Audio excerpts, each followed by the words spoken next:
സുഹൃത്തുക്കളെ നമസ്കാരം. Traders അരീനയുടെ post market റിപ്പോർട്ടിലേക്ക് ഏവർക്കും സ്വാഗതം. നിങ്ങളോടൊപ്പം ഞാൻ റഷീദ് തായ്ലാർ. ആദ്യമായിട്ടാണ് ചാനൽ സന്ദർശിക്കുന്നതെങ്കിൽ സബ്സ്ക്രൈബ് ചെയ്യാൻ ശ്രദ്ധിക്കുക.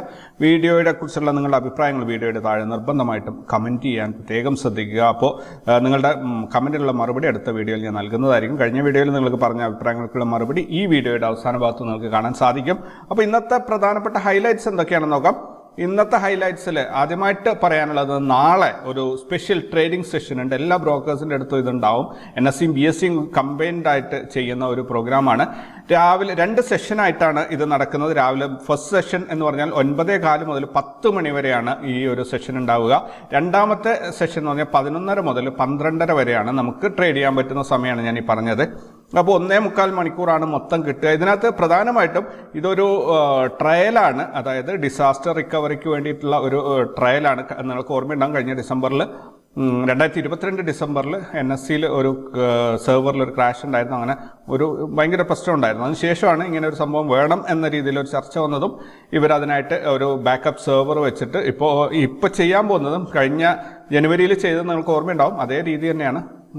ഒരു കുറച്ച് നേരം നോർമലി ഒരു സെർവറിൽ റൺ ചെയ്യും. അതിനുശേഷം പകുതി വഴിക്ക് വെച്ചിട്ട് ആ സെർവർ പെട്ടെന്ന് ഓഫാക്കുമ്പോൾ അല്ലെങ്കിൽ അതിനെ സ്വിച്ച് ചെയ്യുമ്പോൾ രണ്ടാമത്തെ സെർവർ ഓട്ടോമാറ്റിക്കായിട്ട് നമ്മുടെയൊക്കെ ട്രേഡുകൾ ഏറ്റെടുത്ത് വർക്ക് ചെയ്യുന്നുണ്ടോ എന്ന് നോക്കുന്നതാണ് ഇപ്പോൾ ചെയ്യുന്ന ഈ ശനിയാഴ്ചത്തെ പരിപാടി. സോ താല്പര്യമുള്ളവർക്ക് ട്രേഡ് ചെയ്യാം. ആ സമയത്ത് എന്തായാലും കുറച്ച് നേരം മാത്രമേ ഉള്ളൂ ട്രേഡിങ്. അതുകൊണ്ട് തന്നെ ഒന്ന് അനലൈസ് ചെയ്ത് ട്രെൻഡൊക്കെ കൺഫേം ചെയ്ത് വരുമ്പോഴത്തേനും ആ സെഷൻ്റെ ടൈം തീരും. അതാണ് ഇൻട്രാഡേ ട്രേഡിങ്ങിൽ ഒരു കുഴപ്പമുണ്ടാവുന്നത്. ദെൻ ബാങ്ക് നിഫ്റ്റിയുടെ എക്സ്പയറി കംപ്ലീറ്റ്ലി ബുധനാഴ്ചത്തേക്ക് മാറ്റിയിട്ടുണ്ട്.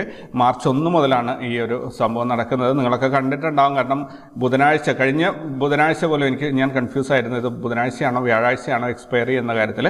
അപ്പോൾ മാർച്ച് 1 മുതൽ ക്ലിയർലി ഇനി അങ്ങോട്ട് ബാങ്ക് നിഫ്റ്റിയുടെ എല്ലാ കോൺട്രാക്റ്റും എക്സ്പയർ ആവുന്നത് ബുധനാഴ്ചയായിരിക്കും. മന്ത്ലി കോൺട്രാക്റ്റ് ആണെങ്കിൽ അവസാനത്തെ ബുധനാഴ്ച, അല്ലെങ്കിൽ വീക്ക്ലി കോൺട്രാക്റ്റ് ആണെങ്കിൽ ആഴ്ചയിലെ ബുധനാഴ്ചയിൽ. ഓക്കെ, മാർച്ച് 1 മുതലാണ് ഇത് പ്രാബല്യത്തിൽ വന്നിരിക്കുന്നത്. ICICI ബാങ്കിൻ്റെ സ്റ്റോക്ക് 52 വീക്സ് ഹൈയിലേക്ക് കയറിപ്പോയിട്ടുണ്ട്. ICICI ലംബാർഡിൽ അവരുടെ സ്റ്റേക്ക് വർദ്ധിപ്പിച്ച് 25.14 ലക്ഷം ഷെയർസാണ് ഇവരെടുത്തിട്ടുള്ള അഡീഷണലായിട്ട്. എന്തായാലും അതൊരു പോസിറ്റീവായ ന്യൂസായിരുന്നു. സോ ഇൻവെസ്റ്റേഴ്സ് നല്ല കോൺഫിഡൻ്റ് ആയി. അവർ ആ രീതിയിൽ മാർക്കറ്റ് അവരുടെ സ്റ്റോക്ക് പ്രൈസ് നല്ല രീതിയിൽ പൊക്കി കൊണ്ടുവന്നിട്ടുണ്ട്. അർബിന്ദോ ഫാർമ US FDA അപ്രൂവലിന് വേണ്ടിയിട്ട് ശ്രമിക്കുന്നുണ്ടായിരുന്നു. അപ്പോൾ അവിടെ ഇൻസ്പെക്ഷൻ നടന്നത് പ്രകാരം എന്തൊക്കെയോ ഒബ്സർവേഷൻസ് US FDA നോട്ട് ചെയ്തിട്ടുണ്ട്. സോ ഈ പ്രാവശ്യം അവർക്ക് അപ്രൂവൽ കിട്ടില്ല എന്നത് വന്നതോടുകൂടി ആ സ്റ്റോക്കിൻ്റെ പ്രൈസ് ഇടിഞ്ഞിട്ടുണ്ട്. ദെൻ അതേപോലെ തന്നെയാണ് ബയോകോൺ ബയോളോജിക്സ്. ഇവരുടെയും ഇൻസുലിൻ ഫാക്ടറിയിൽ ഇൻസ്പെക്ഷൻ ഉണ്ടായിരുന്നു. അവർക്ക് അപ്രൂവൽ കിട്ടുന്ന കാര്യത്തിൽ സംശയമാണ്. സോ അത് അവരുടെ ബയോകോണിൻ്റെ സ്റ്റോക്കും നന്നായിട്ട് ഇടിഞ്ഞിട്ടുണ്ട്. ദെൻ ഇന്ത്യ GDP, ഇന്നലെയാണ് ഈ ന്യൂസ് വന്നത്. പ്രതീക്ഷിച്ചതിനേക്കാളും നല്ലൊരു റിസൾട്ടാണ് ഇന്ത്യ GDP വന്നിരിക്കുന്നത്. 8.4 ആണ് വന്നിരിക്കുന്നത്. പ്രതീക്ഷിച്ചിരുന്നത് 7.3 ആണ്. എന്നാൽ വന്നിരിക്കുന്നത് 8.4 ആണ്. സൂപ്പറാണ്. എനിക്ക് തോന്നുന്നു ഇന്നലെ ഇന്നുമായിട്ട് മാർക്കറ്റ് കുതിച്ചു കയറിയതിൻ്റെ പിന്നിലുള്ള കാര്യം ഇത് തന്നെയാണ് എന്നാണ് എൻ്റെ വിശ്വാസം. Then doctor Reddy's 4% stock price ഇടിഞ്ഞിട്ടുണ്ട്. കാരണം US എന്തോ ഒരു വിശ്വാസ ലംഘനത്തിൻ്റെ എന്തോ ഒരു ഇതിനകത്ത് ഡോക്ടർ റെഡ്ഡിയുടെ പേര് കൂടി വന്നിട്ടുണ്ട്.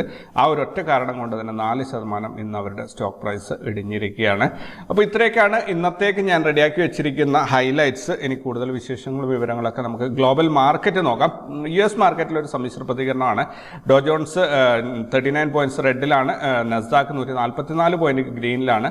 S&P 500 26 പോയിന്റ് ഗ്രീനിലാണ്. യൂറോപ്യൻ മാർക്കറ്റ് ക്ലിയർലി 3 ബുള്ളിഷ് ആയിട്ടാണ് പോയിക്കൊണ്ടിരിക്കുന്നത്. ഗിഫ്റ്റ് നിഫ്റ്റി ഇപ്പോൾ 22,502 ട്രേഡിംഗ് നടക്കുന്നത്. 52 പോയിന്റ് ഗ്രീനിലാണ് ഇപ്പോൾ പോയിക്കൊണ്ടിരിക്കുന്നത്. ജപ്പാന്റെ നിക്കി 744 പോയിന്റ് ഗ്രീനിലാണ്. ഹാങ്സങ് ചൈനയുടെ 78 പോയിന്റ് ഗ്രീനിലാണ് ഇപ്പോൾ പോയിക്കൊണ്ടിരിക്കുന്നത്. മൊത്തത്തിൽ ഡോ ജോൺസ് ഒഴികെ ബാക്കിയെല്ലാം നമ്മൾ ഫോളോ ചെയ്യുന്ന 9 എണ്ണത്തിൽ 8 എണ്ണവും ഗ്രീനിലാണ് പോയിക്കൊണ്ടിരിക്കുന്നത്. ദെൻ ഇന്ത്യൻ മാർക്കറ്റിലേക്ക് വരികയാണെങ്കിൽ നിഫ്റ്റി ഇന്ന് 65 പോയിന്റ് ഗ്യാപ്പ് അപ്പ് ഓപ്പണിംഗ് ആയിരുന്നു. 305 പോയിന്റിന് അഥവാ 1.38% ഇൻട്രാഡേ മൂവ്മെന്റ് ആണ് ഇന്ന് കിട്ടിയത്. ഇന്ന് ഓപ്പണായ 22,048 നിന്നും 290 പോയിന്റ് ലാഭത്തിൽ 22,339 മാർക്കറ്റ് അവസാനിച്ചിരിക്കുന്നത്. എന്തായാലും വളരെ നല്ലൊരു മൂവ്മെൻ്റാണ് ഇന്ന് കിട്ടിയത്. നിഫ്റ്റിയുടെ ക്ലോസിംഗ് കഴിഞ്ഞ 5 ദിവസമായി കമ്പയർ ചെയ്യുമ്പോൾ ക്ലിയർലി ബുള്ളിഷ് ആയിട്ടാണ് പോയിക്കൊണ്ട് ഇന്നലത്തെ ക്ലോസിംഗിൽ നിന്ന് 356 പോയിൻറ്റിൻ്റെ ഒരു മുന്നേറ്റമാണ് നിഫ്റ്റിയിൽ ഉണ്ടായിരിക്കുന്നത്. നിഫ്റ്റിയിലുള്ള 50 സ്റ്റോക്കുകളിൽ 34 എണ്ണം ഇന്ന് ലാഭത്തിൽ അവസാനിച്ചപ്പോൾ 16 എണ്ണം നഷ്ടത്തിലാണ് അവസാനിച്ചിരിക്കുന്നത്. Tata steel, LT, JSW steel, Titan ഈ 4 സ്റ്റോക്കുകളാണ് പ്രധാനമായിട്ട് നിഫ്റ്റിയെ മുന്നോട്ട് നയിച്ചത്. അതേസമയത്ത് doctor Reddy, Infy, HCL tech, Sun Pharma ഇത്രയും സ്റ്റോക്കുകൾ നിഫ്റ്റിയെ നല്ല രീതിയിൽ പുറകോട്ടും വലിച്ചിട്ടുണ്ട്. ഇനി പുതിയ മാസമാണ്, പുതിയ ആഴ്ചയുമാണ്. അതുകൊണ്ട് തന്നെ നിഫ്റ്റി ഈ ആഴ്ച കഴിഞ്ഞ 5 ട്രേഡിംഗ് ഡേയ്സിൽ കമ്പയർ ചെയ്ത് നോക്കുമ്പോൾ 235 പോയിന്റിൻ്റെ ഒരു ഗ്രോത്ത് ഉണ്ടാക്കി കൊടുത്തിട്ടുണ്ട്. ഈ മാസം 290, അതായത് മാർച്ച് മാസത്തെയാണ് ഞാൻ ഈ പറയുന്നത്, 290 പോയിന്റ്. ഇന്നത്തെ ആ ഗ്രോത്ത് തന്നെയാണ്, 290 പോയിന്റിൻ്റെ ഒരു ഗ്രോത്താണ് കൊടുത്തിട്ടുള്ളത്. ഇന്ത്യ വിക്സ് 2.12% കുറഞ്ഞിട്ട് 15.24 അവസാനിച്ചിരിക്കുന്നത്. നിഫ്റ്റിക്ക് ഇന്ന് വൈഡ് CPR ആയിരുന്നു, പക്ഷേ പ്രൈസ് ആക്ഷൻ ഇന്ന് ക്രോസ് ചെയ്തിട്ടില്ല. ഓർക്കുന്നുണ്ടാവും നിങ്ങൾ, ഇന്നലെയും വെർജിൻ CPR ആയിരുന്നു. സോ രണ്ടാമത്തെ ദിവസമാണ്. നോർമലി 3 ദിവസം മാത്രമേ ഇങ്ങനെ പോവുള്ളൂ. മൂന്നാമത്തെ ദിവസം അല്ലെങ്കിൽ 4ാമത്തെ ദിവസം അത് പ്രൈസ് ആക്ഷൻ CPRനെ അല്ലെങ്കിൽ നോ ട്രേഡ് സോണിനെ ടച്ച് ചെയ്യാനായിട്ട് ആ ഭാഗത്ത് താഴെയുള്ള മാർക്കറ്റാണ് മുകളിലോട്ട് കയറി വരും, അല്ലെങ്കിൽ മുകളിലുള്ള മാർക്കറ്റാണെങ്കിൽ താഴോട്ട് ഇറങ്ങി വരും. ഒരു പുൾ ബാക്ക് വന്നിട്ട് അതിനെ ഒന്ന് ടച്ച് ചെയ്തിട്ട് വീണ്ടും മുന്നോട്ട് പോകുക, അത് ഏത് വഴിക്കാണോ അങ്ങോട്ട് പോകുന്നത്. അപ്പോൾ ഇത്രയൊക്കെയാണ് ഇന്നത്തെ പോസ്റ്റ് മാർക്കറ്റ്. അതിൽ ദെൻ നമുക്ക് സെക്ടറലായിട്ട് നോക്കുകയാണെങ്കിൽ ബാങ്ക് നിഫ്റ്റി ഇന്ന് 46,218 ഓപ്പണായി 1068 പോയിന്റ് ലാഭത്തിൽ 47,287 ഇന്ന് മാർക്കറ്റ് അവസാനിച്ചിരിക്കുന്നത്. ഫിൻ നിഫ്റ്റി 20,446 ആരംഭിച്ച് 396 പോയിന്റ് ലാഭത്തിൽ 20,843 അവസാനിച്ചു. സെൻസെക്സ് 72,606 ആരംഭിച്ചു 1,139 പോയിന്റ് ലാഭത്തിൽ 73,745 അവസാനിച്ചു. മിഡ് ക്യാപ്പ് 10,870 ആരംഭിച്ചു 38 പോയിന്റ് ലാഭത്തിൽ 10,909 അവസാനിച്ചിരിക്കുന്നത്. എന്തായാലും എല്ലാ ഇൻഡെക്സുകളും സൂപ്പർ നല്ല മുന്നേറ്റം. ഫിനാൻസ് സെക്ടർ കത്തിക്കേറിയിട്ടുണ്ട്. എന്തായാലും നല്ല രീതിയിൽ പ്രോഫിറ്റ് ഉണ്ടാക്കാൻ എല്ലാവർക്കും സാധിച്ചിട്ടുണ്ടാവും. Crude ഓയിലിന്റെ price വർദ്ധിച്ചിരിക്കുകയാണ്. $79.52 ഇന്ന് ക്രൂഡ് ഓയിലിന്റെ പ്രൈസ്. ഗോൾഡ് റേറ്റും വർദ്ധിക്കുകയാണ്. നോർമലി ഗോൾഡ് റേറ്റ് വർദ്ധിക്കുമ്പോൾ സ്റ്റോക്ക് മാർക്കറ്റ് ഇടിയാറാണ് പതിവ്. നോക്കാം നമുക്ക് വരും ദിവസങ്ങളിൽ. $2,055 ഇന്നത്തെ സ്വർണ്ണവില.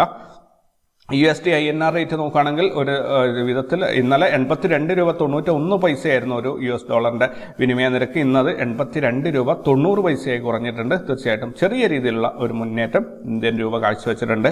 ഇൻസ്റ്റിറ്റ്യൂഷണൽ ആക്ടിവിറ്റീസ് നോക്കുകയാണെങ്കിൽ ഫോറിൻ ഇൻസ്റ്റിറ്റ്യൂഷൻസ് 15,712 കോടിയുടെ ബൈയിങ്ങും 15,583 കോടിയുടെ സെല്ലിങ്ങും നടത്തിയത് വഴി 128 കോടിയുടെ നെറ്റ് ബൈയിങ് ആണ് കാഴ്ചവെച്ചത്. ഡൊമസ്റ്റിക് ഇൻസ്റ്റിറ്റ്യൂഷണൽ ഇൻവെസ്റ്റേഴ്സ് 11,977 കോടിയുടെ ബൈയിങ്ങും 8,173 കോടിയുടെ സെല്ലിങ്ങും നടത്തിയത് വഴി 3,814 കോടിയുടെ നെറ്റ് ബൈയിങ് ആണ് കാഴ്ചവെച്ചത്. മൊത്തത്തിൽ നോക്കുകയാണെങ്കിൽ 3,943 കോടിയുടെ നെറ്റ് ബൈയിങ് ആണ് ഇൻസ്റ്റിറ്റ്യൂഷൻസിന്റെ ഭാഗത്തുനിന്ന് ഇന്ന് ഇന്ത്യൻ മാർക്കറ്റിൽ ഉണ്ടായിരിക്കുന്നത്. ഈ മാസത്തെ പെർഫോമൻസ് നോക്കുകയാണെങ്കിൽ ഫോറിൻ ഇൻസ്റ്റിറ്റ്യൂഷൻസ് 128 കോടി ബൈയിങ് ആണ്. ഡൊമസ്റ്റിക് ഇൻസ്റ്റിറ്റ്യൂഷൻസ് 3,814 കോടിയുടെ ബൈയിങ് ആണ്. മൊത്തത്തിൽ 3,943 കോടിയുടെ ബൈയിങ് ആണ് ഈ മാർച്ച് മാസത്തിൽ ഇൻസ്റ്റിറ്റ്യൂഷൻസ് ചെയ്തിരിക്കുന്നത്. ഒരു സെക്ടറൽ പെർഫോമൻസ് നോക്കുകയാണെങ്കിൽ ഇന്ന് Nifty IT, Nifty pharma, Nifty media ഈ 3 എണ്ണമാണ് ഇന്ന് നെഗറ്റീവിൽ അവസാനിച്ചിരിക്കുന്നത്. നിഫ്റ്റി മെറ്റൽ ഇന്ന് 3.62% ഹയസ്റ്റ് പ്രോഫിറ്റ് രേഖപ്പെടുത്തിയിട്ടുണ്ട്.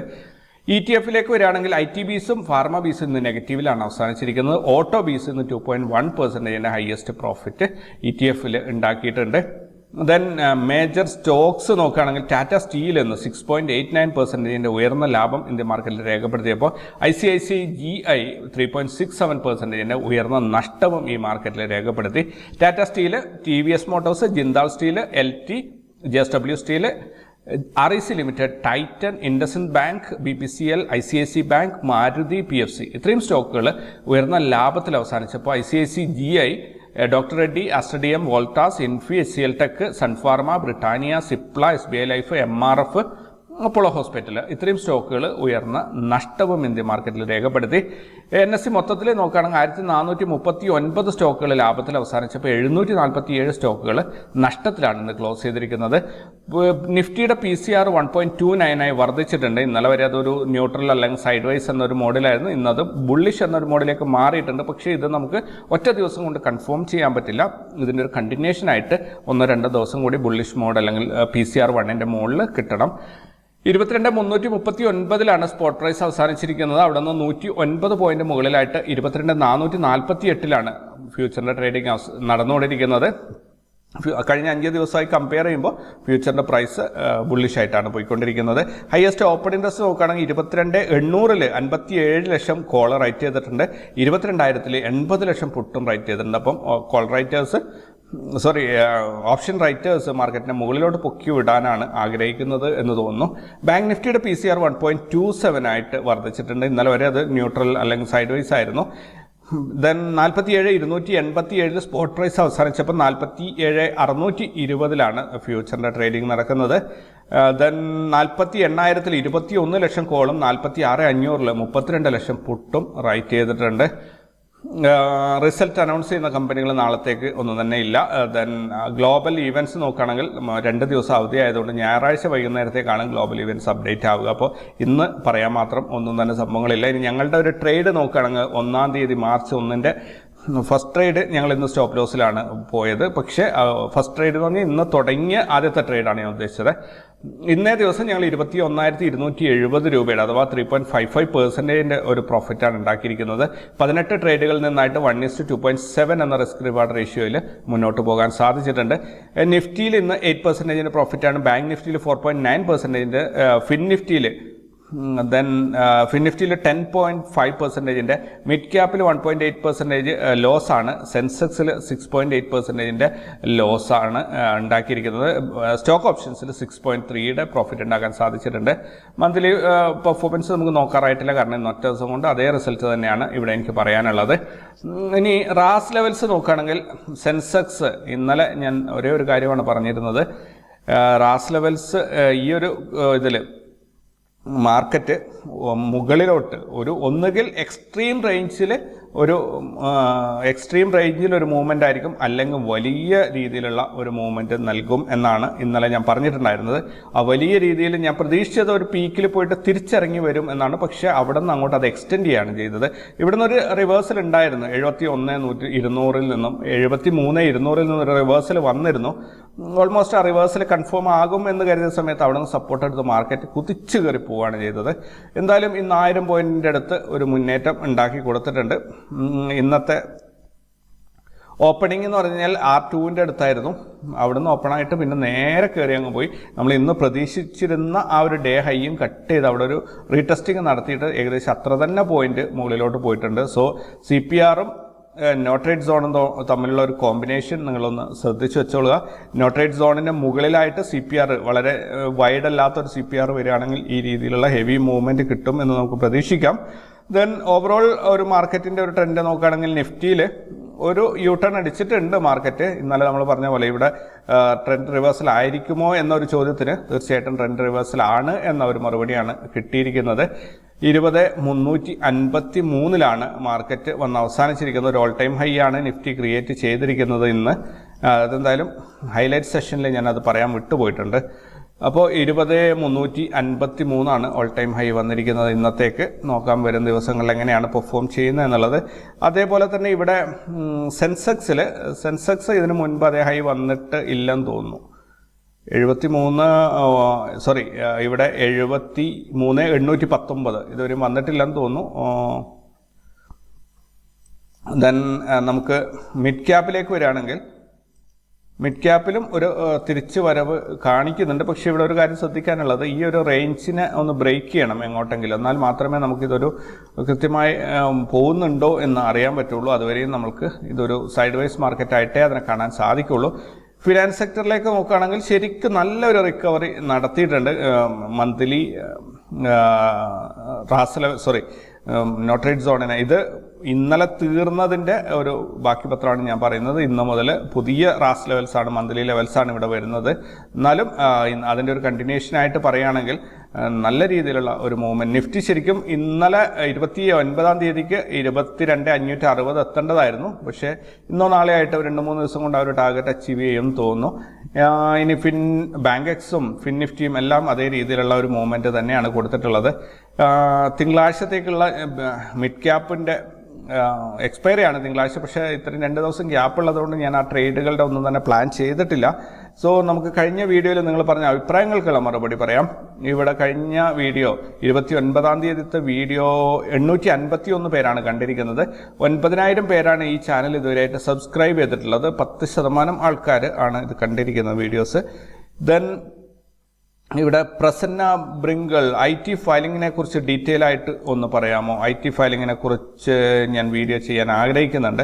പക്ഷെ എനിക്കൊരു എന്താ പറയുക, CAയുടെ ഒരു സപ്പോർട്ട് ഇല്ലാതെ അതിനെക്കുറിച്ച് ആധികാരികമായിട്ട് പറയാൻ സാധിക്കില്ല. ഞാൻ പലരെയും കോണ്ടാക്ട് ചെയ്ത് നോക്കി, അവർക്കൊക്കെ ഭയങ്കര തിരക്കാണെന്നാണ് പറഞ്ഞത്. അപ്പോൾ അതല്ലാത്ത ഒരു ആളെ കിട്ടുകയാണെങ്കിൽ തീർച്ചയായിട്ടും ഞാൻ ഒരു വീഡിയോ ചെയ്യുന്നതായിരിക്കും. Then Kannan Ullanur, okay, thank you. And Grand Cochin, thank you. Thinker Bro, thank you. Bull Bandley, Billu Bandiod, okay. Thank you very much. Abdul Rakik, thank you very much. User, thank you very much. Ashwadi, useful video, thank you very much. Tram Traveler Malayalam, thank you. Vijayamar Tettikadil, thank you very much. Sajit Tamburu, thank you. Bye 682 Firoz Bhai, keep rocking with nice videos, thank you very much.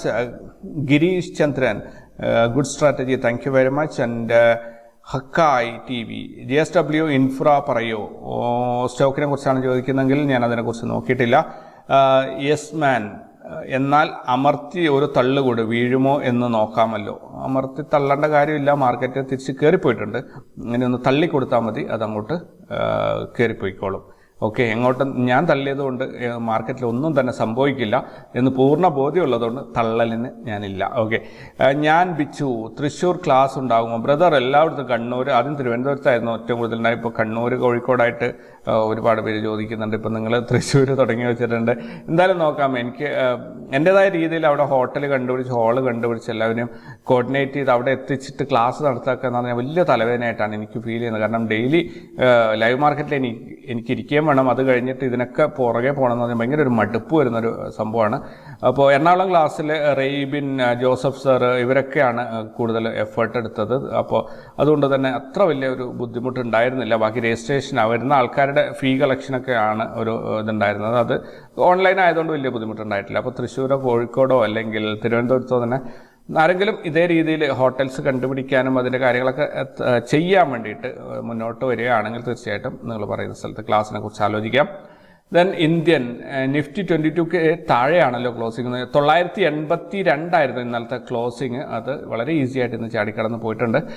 982 എന്നത് ശരിക്കും 22Kൻ്റെ അതേ level തന്നെയാണ്. ആ ഒരു 18 പോയിൻ്റൊന്നും വലിയൊരു സംഭവമായിട്ട് മാറാറില്ല. Ajesh Kumar, thank you very much. അപ്പോൾ ഇത്രയും കമൻറ്റുകളാണ് വന്നിട്ടുള്ളത്. അപ്പോൾ നിങ്ങളുടെ അഭിപ്രായങ്ങൾ, ചോദ്യങ്ങൾ, നിർദ്ദേശങ്ങൾ എല്ലാം ഇവിടെ പോസ്റ്റ് ചെയ്യുക. ഞാൻ അതിന് മറുപടി പറയുന്നതായിരിക്കും ഓരോ വീഡിയോയിലും. സോ കൂടുതൽ വിശേഷങ്ങളും വാർത്തകളൊക്കെ ആയിട്ട് നമുക്ക് തിങ്കളാഴ്ച കണ്ടുമുട്ടാം. അതുവരേക്കും ടേക്ക് കെയർ ആൻഡ് ബൈ.